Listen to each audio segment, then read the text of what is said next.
এখানে অনেক বড় বড় আলেমরা আছেন। শুধু আল্লাহ রাসূল সাল্লাল্লাহু আলাইহি ওয়াসাল্লামের একটা হাদিসের উপর আমল করার নিয়তে এখানে আমার আসা। আল্লাহ রাসূল সাল্লাল্লাহু আলাইহি ওয়াসাল্লাম বলছেন, আমার পক্ষ থেকে তোমাদের যেটুকু জানা আছে সেটুকু তোমার আরেক ভাই কাছে পৌঁছে দাও। তো সমস্ত মজলিসের দুনিয়ার সমস্ত কিছু একটা সিস্টেম আছে। তো আল্লাহ তাআলা তার দ্বীনি মজলিস কিরকম হবে তারও একটা সিস্টেম বাতিয়ে দিচ্ছে। কেমন হবে দ্বীনি মজলিস? এক ভাই আরেক ভাইয়ের সাথে গায়ের সাথে গা লাগিয়ে বসবে, সামনে কোনো ফাঁকা থাকবে না, কারণ এই ফাঁকা জায়গার মধ্যে শয়তান এসে বসে যাবে। এই জন্য আপনারা যে কয়েকজন আছেন একটু সামনের দিকে এসে আল্লাহর ওয়াস্তে সামনের দিকে এসে বসেন। এর ফজিলত আপনারা কতটুকু পাবেন আল্লাহ তাআলা বলে দিছে, বান্দা যখন আমার দিকে অর্ধ হাত অগ্রসর হয়, আমি রব্বুল আলামিনের রহমত তার দিকে এক হাত অগ্রসর হয়। বান্দা যখন আমার দিকে এক হাত অগ্রসর হয়, আমি আল্লাহর রহমত তার দিকে 2 হাত অগ্রসর হয়। আর বান্দা যখন আমার দিকে হাঁটতে হাঁটতে আসতে থাকে, আমি রব্বুল কারীমের রহমত বরকত তার দিকে দৌড়াইতে দৌড়াইতে যেতে থাকে। আমার সময় মাত্র 15 মিনিট। এখানে অনেক বড় আলেম বসা, আমি আর 15 মিনিটের মধ্যে শেষ করব। এখানে আর একটা কারণে আমার আশা, বাবা কাল কিয়ামতের ময়দানে আল্লাহ তাআলা বলে দিয়েছেন 4টি কোশ্চেনের জবাব দিতে তো কোন মানুষ, সে হোক বাচ্চা, হোক সে শিশু, হোক সে যুবক, হোক সে নারী, হোক সে বৃদ্ধা, এক কদম সামনে যেতে পারবে না। 4টি কোশ্চেনের মধ্যে প্রথম কোশ্চেন হবে, তুমি তোমার জীবনকে কিভাবে ব্যয় করছো, তোমার যৌবনকে কিভাবে ব্যয় করছো, তুমি কোন পথে সম্পদ উপার্জন করছো, আর সেই সম্পদটা কোন পথে ব্যয় করছো। আর একটা কোশ্চেন আল্লাহ তাআলা করবেন, তুমি কতটুকু ইলম শিখছো, তার উপর কতটুকু আমল করছো। কাল কিয়ামতের ময়দানে আপনারা সকলে আমার পরিচয় জানেন। তো অনেক জায়গায় আমাদের কথা বলতে হয় মিটিং এ, কিন্তু এরকম একটা দ্বীনি মজলিসে আল্লাহ তাআলার কাছে কাল কিয়ামতের ময়দানে কোন আমল আমার কবুল না হতে পারে। আমি তো এতটুকু বলতে পারবো আল্লাহ তাআলার কাছে যে, হে রব্বে কারীম, গভীর রজনীতে আমার বাড়ি থেকে অনেক দূরে একটা মজলিস ছিল, দ্বীনি মজলিস। সেখানে আমার এক ভাই আমাকে দাওয়াত দিছে, আর তোমার এই ভাইদের সাথে দোয়া দেওয়ার নিয়তে এক মুসলমান আর এক মুসলমানের চেহারা দেখে যখন মুস্কি হাসি দিবে, এটা তার জন্য ইবাদত হয়ে যাবে। ও রব্বে কারীম, আমি ওই ইবাদতের নিয়তে ওই মজলিসে গিয়েছিলাম, আর আল্লাহ চাইলে আজকের এই মজলিসে কবুল হয়ে যায়, আমার মাঝের জন্য যথেষ্ট হয়ে যাবে। বাবারা, দুনিয়ার অনেক বড় বড় মজলিসের কথা আপনারা শোনেন। আমি শুধু এইটা বলবো, এই মজলিসের দাম আমার মালিকের কাছে কত বেশি, এই মজলিসের কদর আমার মালিকের কাছে কত বেশি। এই মজলিস শেষ হওয়ার সাথে সাথে আল্লাহ তাআলা আপনাকে আমাকে উদ্দেশ্য করে 4টা খুশখবরের খবর দিচ্ছে। এখানে যারা যে সমস্ত ভাইরা বসে আছেন, কান খুলে শোনেন। এই ফেরেশতারা আল্লাহ তাআলার কাছে রিপোর্ট করবে, দিনবাউদে গ্রামের একটা মসজিদের উদ্যোগে একটা মাহফিল হয়েছিল। এই মাহফিলে অনেক ভাইরা গিয়েছিল।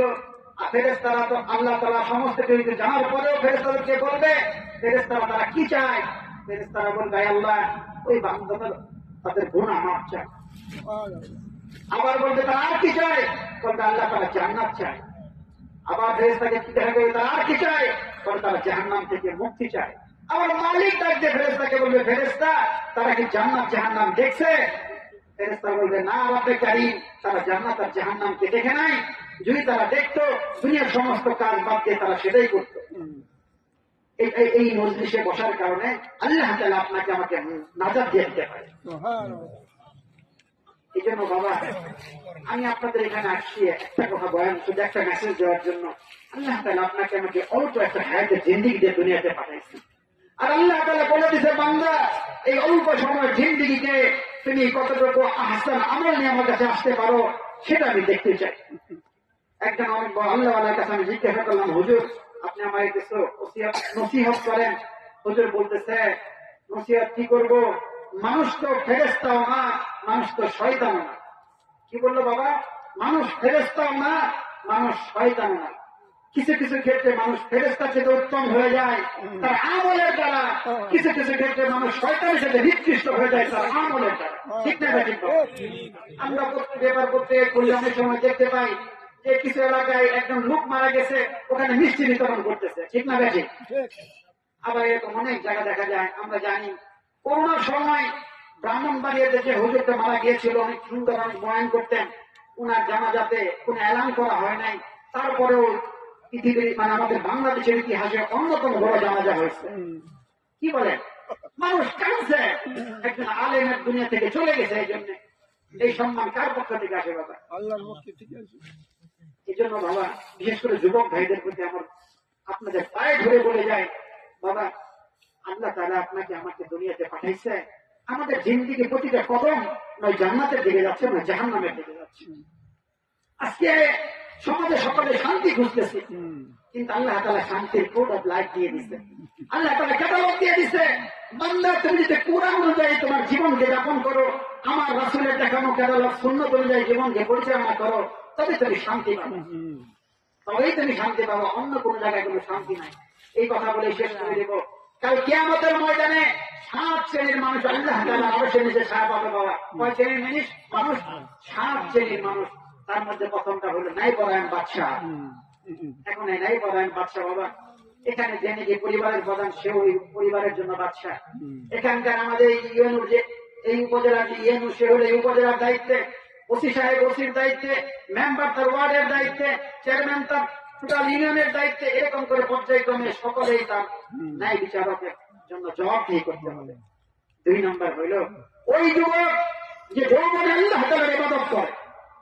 বাবারা, আপনার আমার যৌবন, আপনার আমার এই আপনার মতো আমার মতো অনেক লোক, আমার ক্লাসমেট, আমার বন্ধু বান্ধব অনেকে দুনিয়া থেকে বিদায় হয়ে গেছে। আল্লাহ তাআলা আমাকে আপনাকে দুনিয়া থেকে বিদায় করতে পারতেন। আজরাইল আলাইহিস সালাম অপেক্ষা করতেছে আল্লাহ তাআলা কখন হুকুম করবে আর কখন তার জানটা কবজ করবে।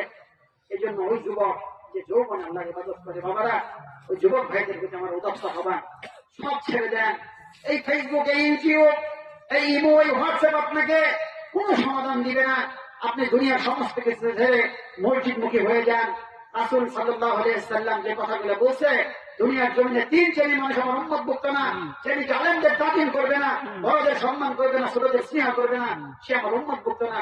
তো আলেমদের দেখানো অনুযায়ী আলেমদের কাছ থেকে আপনি জানেন, জিজ্ঞাসা করেন, হুজুর আমার জিন্দেগিকে আমি কিভাবে চালাবো? আল্লাহ তাআলা এটাও বলে দিচ্ছে যে তোমার আলেম ঘোরার জন্য তোমার সৌদি আরব যাইতে হবে না, তোমার ইরাক যাইতে হবে না, আমেরিকা যাইতে হবে না, কানাডা যাইতে হবে না। প্রত্যেক হাল জমানায়, হার এলাকায় আমি আল্লাহ তাআলা আল্লাহওয়ালা মানুষ তৈরি করে দিচ্ছি। এখন আপনার আমার দায়িত্ব হয়ে তাদের খুঁজে নেওয়া। আর এই আলেমদের সাথে যখন আপনার আমার আওয়াজ সম্পর্ক ঠিক হয়ে যাবে, আপনার জিন্দেগি আমার জিন্দেগি ঠিক হয়ে যাবে। 3 নম্বর হলো বাবা, ওই মানুষ যার হৃদয় বা মন মসজিদে লটকে থাকে, মানে সবসময় মসজিদ তার মনটা পড়ে থাকে।